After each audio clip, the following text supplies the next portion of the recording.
നമസ്കാരം. Raf talks ഫുട്ബോളിലേക്ക് ഏവർക്കും സ്വാഗതം. 2023 ഏറ്റവും മികച്ച താരത്തിനുള്ള ഫിഫ ബെസ്റ്റ് പുരസ്കാരം അർജന്റീൻ നായകനായ ലയണൽ മെസ്സിയാണ് സ്വന്തമാക്കിയിട്ടുള്ളത്. നമുക്കറിയാം, ഈ ഒരു കാലയളവിൽ വലിയ നേട്ടങ്ങളൊന്നും തന്നെ മെസ്സിക്ക് അവകാശപ്പെടാനില്ല.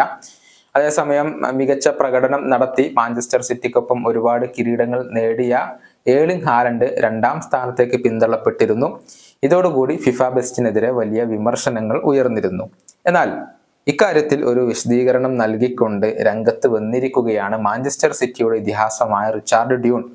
അതായത്, ലയണൽ മെസ്സിയുടെ ഡ്രിബിളിങ്ങും നട്ട്മഗും അദ്ദേഹത്തിന്റെ എന്റർടൈൻമെന്റുമാണ് ഈ പുരസ്കാരം അദ്ദേഹത്തിന് നേടിക്കൊടുത്തത് എന്നാണ് ഡ്യൂൺ പറഞ്ഞിട്ടുള്ളത്. ഹാലൻഡ് സ്ട്രൈക്കർ എന്ന നിലയിൽ മികച്ചവനാണെന്നും ഇദ്ദേഹം കൂട്ടിച്ചേർത്തിട്ടുണ്ട്. ഡ്യൂണിന്റെ വാക്കുകൾ ഇങ്ങനെയാണ്: ഫിഫ ബെസ്റ്റിലേക്ക് നോക്കുകയാണെങ്കിൽ ഹാലൻഡാണ് ലോകത്തെ ഏറ്റവും മികച്ച താരം എന്ന് നമുക്ക് പറയാൻ സാധിക്കുകയില്ല. അദ്ദേഹം ബെസ്റ്റ് ഗോൾ സ്കോറർ ആണ്. ബെസ്റ്റ് ഗോൾ സ്കോറർക്കുള്ള അവാർഡ് അല്ലല്ലോ നൽകുന്നത്. ലയണൽ മെസ്സിയുടെ പ്രകടനം കാണാൻ ഞാൻ വളരെയധികം ഇഷ്ടപ്പെടുന്നു.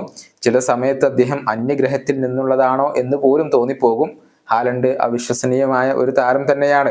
ബോക്സിനകത്ത് അദ്ദേഹത്തിന് ബോൾ എത്തിച്ചു കൊടുത്താൽ അദ്ദേഹം ഗോൾ നേടിയിരിക്കും. പക്ഷെ 5 താരങ്ങളെ ഡ്രിബിൾ ചെയ്ത് നട്ട്മഗ് ചെയ്ത് ഗോളടിക്കാൻ അതിന് മെസ്സി തന്നെ വേണം. ഫുട്ബോൾ എന്നത് ആളുകളെ എന്റർടൈൻ ചെയ്യിപ്പിക്കുന്നത് കൂടിയാകണം.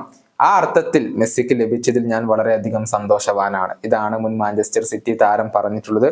ഹാലൻഡിന് ലഭിക്കാത്തതിൽ വലിയ രൂപത്തിലുള്ള പ്രതിഷേധം ഫുട്ബോൾ ലോകത്ത് അരങ്ങേറിയിരുന്നു. നമുക്കറിയാം, ചാമ്പ്യൻസ് ലീഗും പ്രീമിയർ ലീഗും ഉൾപ്പെടെ നിരവധി കിരീടങ്ങൾ അദ്ദേഹം സിറ്റിക്കൊപ്പം കരസ്ഥമാക്കിയിട്ടുണ്ട്. മാത്രമല്ല, കഴിഞ്ഞ സീസണിൽ യൂറോപ്പിൽ ഏറ്റവും കൂടുതൽ ഗോളുകൾ നേടിയ താരവും ഏർലിംഗ് ഹാലൻഡ് തന്നെയായിരുന്നു.